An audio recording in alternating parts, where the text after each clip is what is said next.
E aí, gente, tudo bem? Sejam muito bem-vindos a mais um vídeo da série Código de Ética do SES Explicado. Na verdade, o quarto vídeo da série, né? Onde eu vou comentar em cima do artigo 2 e suas 9 alíneas. Alíneas, Adriano, o que são alíneas? Gente, são essas divisões dentro do artigo que está geralmente em letras minúsculas do nosso alfabeto. Para ser mais exato, elas são elementos que desdobram o inciso para quê? Para detalhar melhor seu conteúdo. Tá, Adriano, mas o que são incisos? São elementos os quais a gente desdobra o caput ou o parágrafo do artigo. Aquelas partes em algarismos romanos, sabem? Serve para quê? Para se trabalhar mais variedades textuais dentro dos artigos e cada um deles vai fazer o quê? Eles vão se desdobrar nas alíneas, caso necessário.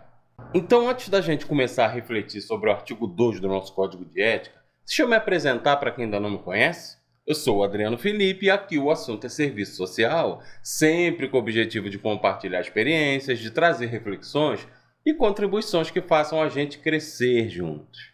Então, gente, já vai se inscrevendo no canal, já vai deixando seu like, que ajuda demais o canal, já vai compartilhando o vídeo, enfim, já vamos engajando aí para ajudar, gente. Então vamos lá? O artigo 2 do nosso Código de Ética e começa dizendo que constituem direitos do assistente social. Aí vamos para a linha A, onde vai dizer que precisamos ter a garantia da defesa das nossas atribuições e prerrogativas, que são, as estabelecidas lá na lei de regulamentação da nossa profissão e dos princípios firmados neste código. Que código, Adriano? O nosso Código de Ética. E que princípios são esses? Os 11 princípios fundamentais e mais todos os valores que eu expliquei no primeiro e no segundo vídeo da série. Lembram? Então essa linha A está dizendo que nós, enquanto assistentes sociais, temos o direito de ter garantidas e defendidas as nossas atribuições e competências, ou seja, o nosso trabalho, aquilo que a gente faz lá nos espaços socioocupacionais. Por exemplo, se chega um determinado usuário com seus direitos violados, é nosso trabalho fazer uma ponte para que esse usuário ele chegue até os seus direitos. Infelizmente, nós não conseguimos garantir que ele vai conseguir ter em mão esses direitos. Mas ele precisa sair dali bem informado, bem direcionado em relação a todas as possibilidades que ele tem de superar aquela determinada vulnerabilidade que está passando. Só que muitas vezes as correlações de forças existentes nesses equipamentos ou em todas as esferas de direitos e políticas sociais que visam distribuir renda, vai fazer o quê? Vai atrapalhar a gente no sentido de ser essa ponte. E é disso aqui que essa linha está falando, gente. Está dizendo, olha, vocês, assistentes sociais, têm todo o direito de fazer o trabalho de vocês dentro das respectivas prerrogativas e não tem essa de chefe ou qualquer outra coisa, não. Porque vocês são uma profissão regulamentada, com seus próprios princípios, suas próprias competências e atribuições. Na linha B, vai dizer que é livre o exercício das nossas atividades inerentes à profissão. E o que quer dizer isso aqui, gente? Quer dizer que você, enquanto assistente social, é livre para exercer tudo aquilo que diz respeito às suas competências e atribuições. Exemplo, vamos supor que numa entrevista com determinado usuário, você identificou uma necessidade de intervenção. Ah, mas eu tenho que pedir para o meu chefe essa intervenção? Se eu posso usar determinado instrumento técnico? Não, gente. Isso é uma prerrogativa profissional sua.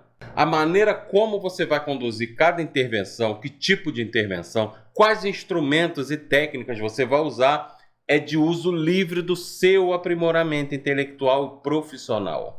Ninguém pode te dizer o que fazer lá no seu trabalho, quando o assunto for serviço social. Pronto. É isso que essa linha está dizendo.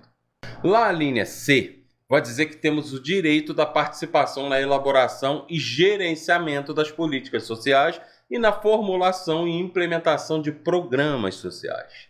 Então, quando uma política social vai ser elaborada, diversos especialistas em ciências sociais são chamados para elaborar. E por que isso? Porque eles têm um olhar mais aprofundado em relação a todas as problemáticas oriundas das desigualdades sociais. Estamos falando aqui de antropólogos, de sociólogos, de pedagogos, de psicopedagogos e outros os quais estamos nós, do serviço social, que faz parte das ciências sociais. Então, assistentes sociais participam tanto da elaboração quanto da implementação e da execução dessas políticas. E isso aqui, gente, é algo que se torna até inerente à profissão. Lógico que você, graduado em serviço social, você que é bacharel, vai precisar de uma especialização na área para poder, digamos assim, participar dessa elaboração. Mas caso não tenha, de um jeito ou de outro, vai participar da execução lá na ponta. Vamos para a linha D de dados, gente. Muito sério isso aqui, tá? Claro, todo código é muito sério, né, gente? Mas eu gostaria de chamar a sua atenção agora para o que vai dizer a linha D de dado desse artigo 2 do nosso Código de Ética. Ela vai falar sobre a inviolabilidade do nosso local de trabalho e de respectivos arquivos e documentação, garantindo o sigilo profissional, ou seja, tudo aquilo que um usuário confidenciou a você, seja verbalmente, numa entrevista aberta, numa conversa e em documentos que você tenha registrado, é sigilo profissional. Ninguém pode acessar aquilo, só você, só assistentes sociais, nem mesmo seu chefe, seu colega de trabalho, ninguém pode, gente, com risco de você ser punido ou punido nos termos dessa lei. Que lei, Adriano? A nossa lei de regulamentação, Lei 8662, a qual o nosso código está inserida, e também a resolução Cefes 273. Então, gente, o que o usuário confiou a você, acreditando que você é uma profissional que vai defendê-lo e ajudá-lo a ter suas respostas, não trai a confiança dos seus usuários nunca, porque a profissão existe para dar para quê? Para dar resposta a eles. Você está aí por causa deles. A linha E. Ela vai falar de desagravo público por ofensa que atinge a nossa honra profissional. Ora, Adriano, o que é um desagravo público? A gente pode dizer que é uma medida que é efetivada quando um profissional ele é ofendido no quê? No exercício da sua profissão ou em razão dela. Então seria ali, entre aspas, na verdade não entre aspas, né? Seria mesmo um direito de resposta oficial, digamos assim. Onde se você, enquanto assistente social, for ofendido ou ofendida de forma pública no seu trabalho ou em razão dele, você pode também de forma pública ir lá e responder aquela ofensa. A linha F vai falar de aprimoramento profissional de forma contínua, o colocando, prestem atenção, a serviço dos princípios deste código. Olha que interessante o que essa linha está dizendo, gente. Ela não só está dizendo que você deve se aprimorar, se atualizar no conhecimento teórico e prático da nossa profissão de forma contínua, ou seja, constante, como está dizendo também que você tem que colocar toda essa atualização e aprimoramento a serviço dos princípios deste código. Ou seja, em hipótese alguma, sua evolução ou aprimoramento profissional podem ferir os princípios que norteiam a nossa ética profissional. E isso é algo inegociável dentro da profissão. Então, basicamente, só que de forma bem direta, a linha F do artigo 2 do nosso código está te dizendo que você, enquanto profissional, tem que basear seu exercício, suas teorias, suas metodologias de trabalho de acordo com os valores que estão aqui, no nosso código de ética. Ah, Adriano, mas sabe o que é? Eu fiz serviço social meio que sem saber dessa direção e agora tem muita coisa nesse código aqui que eu não concordo. Você pode não concordar. Em nenhum momento está falando aqui que você, enquanto cidadão da República Federativa do Brasil, um Estado democrático de direito, que você é obrigado a concordar com tudo. Mas sim, está dizendo que você e eu, enquanto profissionais assistentes sociais, no exercício da nossa profissão, ou seja, trabalhando, seja na ponta, atendendo o usuário, ou na produção de pesquisa, na elaboração de políticas públicas, nós temos que nortear nosso trabalho de acordo com o que está aqui no nosso Código de Ética. Tudo bem, você pode chegar lá na sua casa, chutar a porta, reclamar com o cônjuge, ok, mas exercendo a profissão não tem jeito. Enquanto essa música estiver tocando, é ela que você vai ter que dançar. Na linha G, vai dizer que é direito nosso o de pronunciamento em matéria da nossa especialidade, ou seja, serviço social, sobretudo quando se tratar de assuntos de interesse da população. E o que é exatamente isso aqui? O que está nos dizendo enquanto assistentes sociais? Está nos dizendo que quando houver a necessidade de um pronunciamento sobre algo que seja sobre serviço social e de interesse da população, nenhuma almofadinha vai fazer. É a nossa categoria quem vai. Simples assim.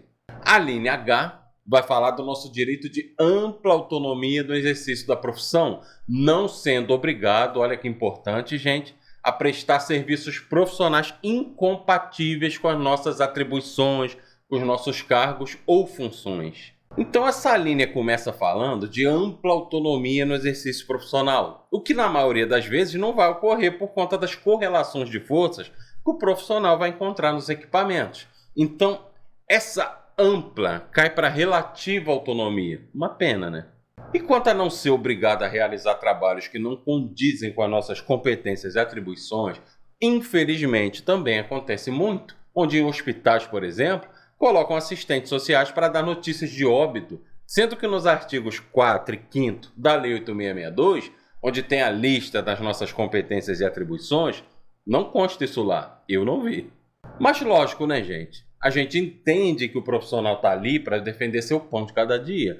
E nessa correlação de forças, ele ou ela são os elos mais frágeis, onde a pessoa para e pensa: peraí, não é meu trabalho, mas se eu não fizer, vou ficar queimada, vou ficar queimado ali com o meu chefe, com a minha chefa, e quando tiver demissão eu danço. Então passam mil coisas pela cabeça e o profissional acaba achando menos pior fazer do que não fazer. Só que isso, gente, vai virando uma bola de neve. E quando você menos perceber, já está fazendo mais coisas que não eram para fazer do que as que eram. E é exatamente disso que essa linha está tratando aqui. Dessa questão da gente fazer coisas que são incompatíveis com a nossa competência profissional. Na linha I, vai falar que é nosso direito ter liberdade na realização ali dos nossos estudos, das nossas pesquisas, resguardados inclusive os direitos de participação de indivíduos e grupos nos nossos trabalhos. O que exatamente está sendo dito aqui, Adriano? Simples, que quando a gente for fazer nossas pesquisas, nossos levantamentos socioterritoriais, nossos estudos socioeconômicos, ou qualquer outro tipo de pesquisa ou trabalho dentro da nossa profissão, nós temos que ter liberdade para fazer isso. E não só nós, como quem estiver envolvido, seja usuário, sejam pessoas que irão participar para levantamentos de dados e tudo mais, de grupos que de repente possa estar fazendo um trabalho específico aí com você, enfim. Pessoal stricto sensu aí, na produção de estudos e pesquisas na área. Então, esse pessoal tem o direito de ter total liberdade para fazer tudo isso. Bom, muito obrigado por terem me acompanhado até aqui. Não esqueçam de me dar aquela moral, como Adriano, se inscrevendo no canal, ativando as notificações para vocês não perderem os próximos vídeos da série, de deixar seu like, de compartilhar o vídeo e de comentar aqui embaixo me contando o que você achou. Até a próxima. Fui.